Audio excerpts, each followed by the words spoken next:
Bonjour et bienvenue dans une nouvelle vidéo sur la cybersécurité d'après le blog Cocomelon. Donc aujourd'hui on va voir une astuce de développement logiciel qui permet de énumérer les modules de processus via Virtual Query X. Tout ça en C++. Bonjour passionnés de cybersécurité et de hacker blanc. Alors aujourd'hui cet article c'est le résultat des propres recherches de Cocomelon ainsi que d'autres personnes sur une autre astuce populaire de développement de logiciels qui permet d'obtenir la liste des modules de processus cibles. C'est un article similaire à deux vidéos avant sur la liste d'énumération qu'on avait fait des modules avec Virtual Query X. On avait fait une autre vidéo. Donc là, on a un exemple pratique. Donc tout d'abord, on va utiliser l'une des méthodes pour trouver le PID du processus cible, comme on avait fait avant. Hein. C'est exactement la même chose qu'on avait fait sur les astuces de développement pour trouver le PID via NT GetNextProcess. Hein. Donc ça, vous pouvez le revoir quelques vidéos avant ou sur son blog, pas de problème. Donc c'est toujours la même chose, hein. On initialise FNT GetNextProcess hein, avec les bons attributs. On a une fonction principale là, de findMacProc plutôt qui permet de trouver le PID du processus par rapport au nom du programme. Donc là on a le handle, on a le nom, donc le nom du processus. C'est ici qui va permettre de récupérer l'adresse dans myNTGetProcess. Donc ça c'est une fonction qui se trouve dans NTDL et qui s'appelle NTGetProcess. Et on va faire une boucle while à travers tous les processus. On va récupérer leur nom avec getProcessImageFileNameA et on va la comparer avec lstrcmpia, le nom du processus qu'on lui a donné. Donc en fait c'est le nom du programme, avec celui qu'il est en train de tester. Et s'il le trouve, il récupère son PID et il casse la boucle. Donc ça va directement retourner le PID. Alors s'il ne le trouve pas, on aura bien évidemment un PID 0. Ensuite, il faut créer une fonction qui ouvre un processus spécifié qui parcourt ces régions de mémoire à l'aide de Virtual Query X et récupère des informations sur les modules chargés, y compris le nom et les adresses base. Ça, c'est les deux types de données qu'on va récupérer et qu'on va afficher.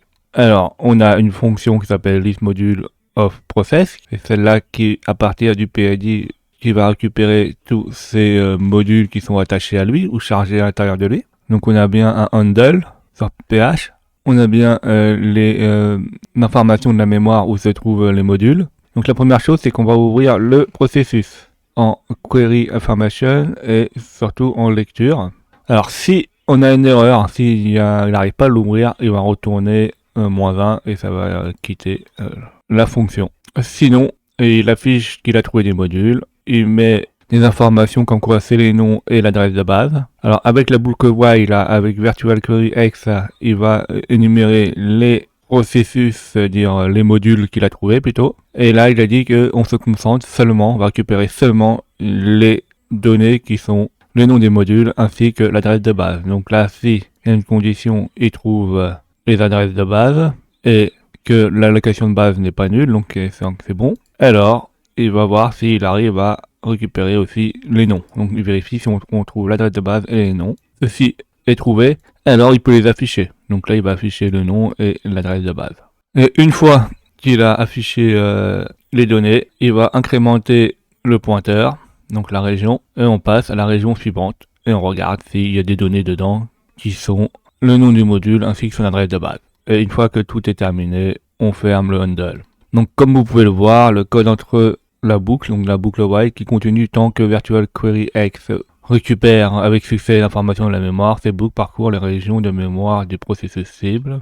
On vérifie ensuite si l'allocation base et la région mémoire actuelle correspond à la base adresse. Et les conditions en fait nous permettent d'avoir que les informations sur la région de base. Et si les conditions sont remplies, il procède à la récupération du nom du module. C'est ça. Donc là on a ce qui fait cette fonction là. Donc cette fonction est appelée pour récupérer le nom de fichier du module, ainsi que l'adresse de base, la région mémoire actuelle. Et en cas de succès, on stocke le nom au format fz mode name. Alors si la récupération du nom du module a réussi, le code imprime le nom du module et l'adresse de base de manière formatée. Donc en fait la manière formatée c'est ici là, avec les pourcentages, le hashtag et etc. C'est ici. Après avoir traité la région actuelle, la base de pointeurs est incrémentée de la taille de la région pour vérifier que la région suivante, lors de l'itération suivante, en fait, il va vérifier s'il y en a des données sur la région suivante. Et c'est tout. Ainsi, le code source complet ressemble à ceci, donc ça on peut le regarder hein, sur le code source original. Donc on voit bien qu'on a besoin de deux librairies, hein, NTDL lib là, pour le PID et SHLWAPI lib hein, pour le Virtual Query X. Donc là, les premières choses qu'on a, c'est pour trouver le PID par rapport au processus qu'on lui a passé. Après, là, on a liste module process, c'est cette fonction-là qui permet de lister les modules et l'adresse de base, hein, s'il en trouve, hein, évidemment. Et là, on a la fonction principale qui va juste appeler les bonnes fonctions, là. Donc, la fonction qui permet de trouver le PID. Et elle va aussi lancer... donc, on a une gestion aussi au niveau du PID. Donc, si le PID est strictement supérieur à 0, en fait, il dit qu'il a trouvé quelque chose, hein, et sinon, c'est pas bon. Donc ça, c'est une condition ternaire. Et si le PID est différent de 0, donc ça veut dire que s'il a trouvé quelque chose, alors il peut lister les modules en appelant la fonction list module of process. Donc là, on va mettre en exécution ceci, donc il faut le compiler. Donc on va le cross-compiler avec minw32, en statique et en permissive avec les bonnes librairies. On ouvre un terminal ici où il y a le code source. On compile. On regarde si on a bien hack.x. Là que c'est bon, on a bien hack.x. Et ensuite, il faut ouvrir le processus cible. Donc nous, ça va être mspent. On pourra le voir grâce à process hacker2. On va l'exécuter. On va regarder les modules et on pourra vérifier aussi hein, dans hacker process, hein, les comparer par rapport en regardant dans la fenêtre module. Donc faisons tout ceci. Donc on ouvre un terminal PowerShell. Donc là, on va où il y a le hack.x. Donc alors, avant de l'exécuter, il faut bien évidemment exécuter notre mspent, le programme victime. Alors, on peut exécuter aussi hacker process. Hein. Donc là, on peut voir que mspent, il est mis sous le PID 2568 et il s'appelle mspent.x. Donc grâce au nom, on peut exécuter hack.x avec le bon nom. Donc on fait hack.x mspent.x et là on voit tous les modules qui sont ici. Alors on peut double-cliquer sur mspent et dans général, alors pas dans général mais dans l'onglet module là on peut voir tous les petits modules et tout ça. Donc on peut vérifier, hein. On voit bien là par exemple on a bien mspent avec les adresses etc. On a bien les bonnes DL à côté, là ça correspond à ceci. Donc tout fonctionne.